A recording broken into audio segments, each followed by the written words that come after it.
Rama asked, when thus it is the infinite consciousness that is all this, and the world is but a dream, how does this consciousness appear to be embodied in the wakeful dream state? So Rama's talking about one of the subtler discriminations that we must overcome, and that's the discrimination between the waking and the dream state. Why do we appear to be awake right now? I'm reminded of the Taoist Zhuang Tzu's question, how do I know that I'm a man dreaming of a butterfly and not a butterfly dreaming of a man? There is no way of knowing. There is no way of knowing that this is not a dream. You can come up with lots of arguments, but the bottom line is you actually subscribe to the feeling that this is not a dream. You don't actually take the question that seriously. Of course this is not a dream. This is real. When I'm asleep, when I go to bed at night, when I go to sleep, I have dreams where I might be flying and so on, but I've woken up from that. And in this world here, we do not fly under our own power, and all the rest, and there are physical laws that hold sway, and so on. Well, all these criticisms, all these objections can be answered, and they've been addressed in past videos. But the point is, as I said, we don't entertain the question that seriously because of our conviction in the fact that we're awake right now. And this is the play of consciousness. It's consciousness which gives us this conviction. It's consciousness which tells us when we're dreaming that it's real. Because it's consciousness doing its thing.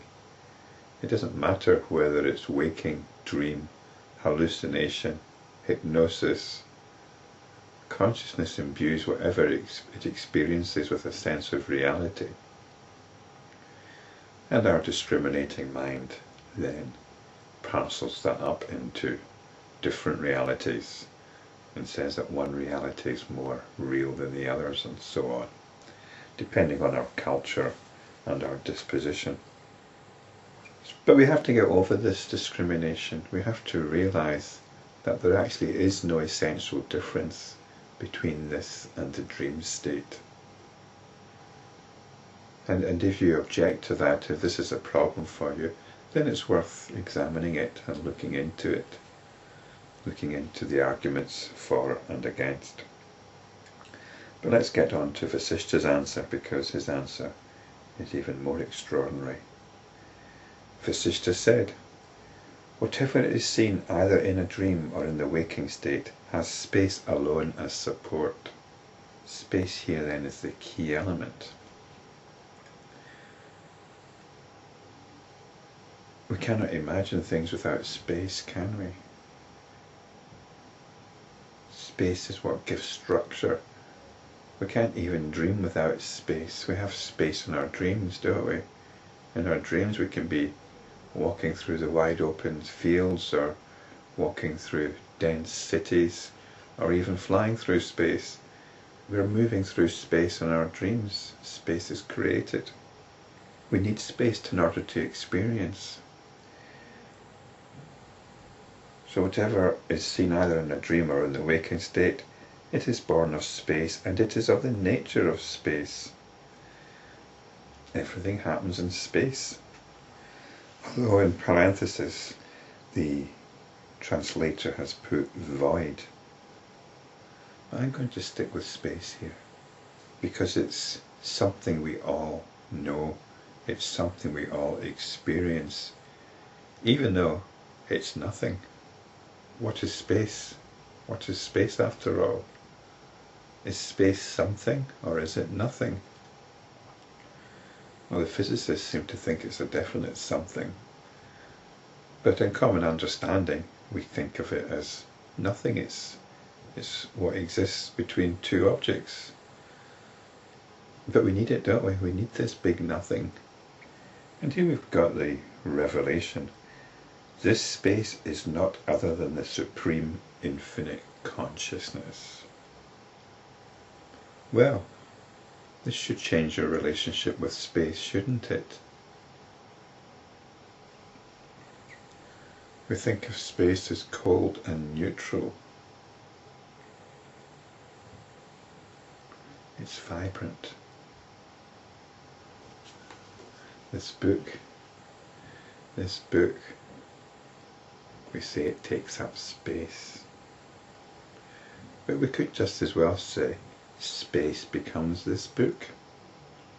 Space becomes this book. Space becomes whatever arises within it. And the space is unaffected by whatever arises in it. Although you'll disagree with that if you're a physicist. But let's just go with the immediate experience, the immediate experiencing. Space does not get destroyed by this book. It becomes this book. It becomes me, you. And we can come and go in this space, and the space is unaffected. This is the supreme infinite consciousness.